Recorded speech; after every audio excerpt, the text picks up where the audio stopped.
Assalamualaikum warahmatullahi wabarakatuh. Saya Naomi Nurlianasari dari Prodi Pendidikan Agama Islam akan menjelaskan tentang perbandingan kebijakan pendidikan di Indonesia dan Prancis. Kebijakan pendidikan di Indonesia yang pertama, di Indonesia sistem pendidikan bersifat desentralisasi. Walaupun masih ada hal-hal tertentu yang bersifat sentralisasi, seperti contohnya ujian nasional. Namun, pelaksanaan kegiatan pendidikan dalam satuan pendidikan didasarkan atas kurikulum yang berlaku secara nasional dan kurikulum yang disesuaikan dengan keadaan, serta kebutuhan lingkungan dan ciri khas satuan pendidikan yang bersangkutan. Yang kedua, untuk pendidikan menengah, Indonesia pendidikan dapat diselesaikan dalam jangka waktu 3 tahun. Yang ketiga, di Indonesia ada 2 pendidikan menengah yang bisa dipilih siswa sesuai dengan kemampuannya, baik untuk pendidikan umum maupun pendidikan kejuruan.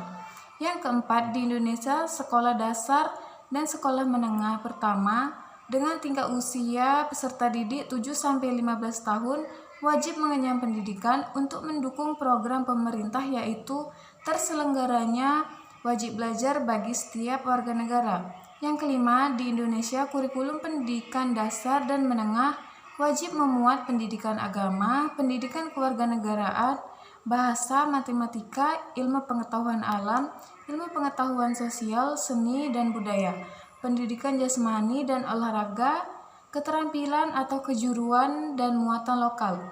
Yang keenam, di Indonesia terdapat ujian akhir nasional serta nilai ditentukan oleh pemerintah. Sedangkan kebijakan pendidikan di Prancis yang pertama, di Prancis sistem pendidikan bersifat sentralistis, maka pengembangan kurikulum sekolah diatur oleh sebuah komisi nasional. Kurikulum dirancang oleh Departemen Pendidikan Nasional dan berlaku untuk semua sekolah di Prancis. Yang kedua, sementara pada sistem pendidikan di Prancis masih terdapat 5 jenis pendidikan bagi siswa yang disesuaikan dengan bakat dan kemampuannya. Yang ketiga, kurikulumnya di Perancis sudah terspesifikasi dalam satu bidang ilmu yang akan digeluti sesuai dengan kemampuan siswa itu sendiri.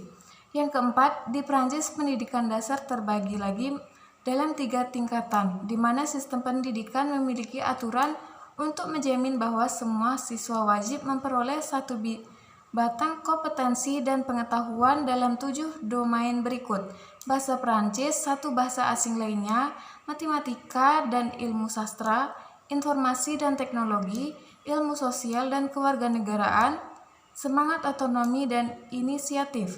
Yang kelima, kurikulum pendidikan rendah di negara Prancis terdiri atas bahasa Prancis, membaca dan menulis, berhitung, sejarah dan ilmu bumi, pelajaran budi pekerti dan kewarganegaraan, dasar-dasar ilmu pasti dan alam, dasar-dasar menggambar, pekerjaan tangan, bernyanyi dan gerak badan. Dan keenam, di negara Prancis tidak ada yang namanya ujian akhir nasional, tetapi ujian diselenggarakan oleh lembaga sekolah masing-masing serta standar nilai juga diserahkan kepada sekolah yang bersangkutan.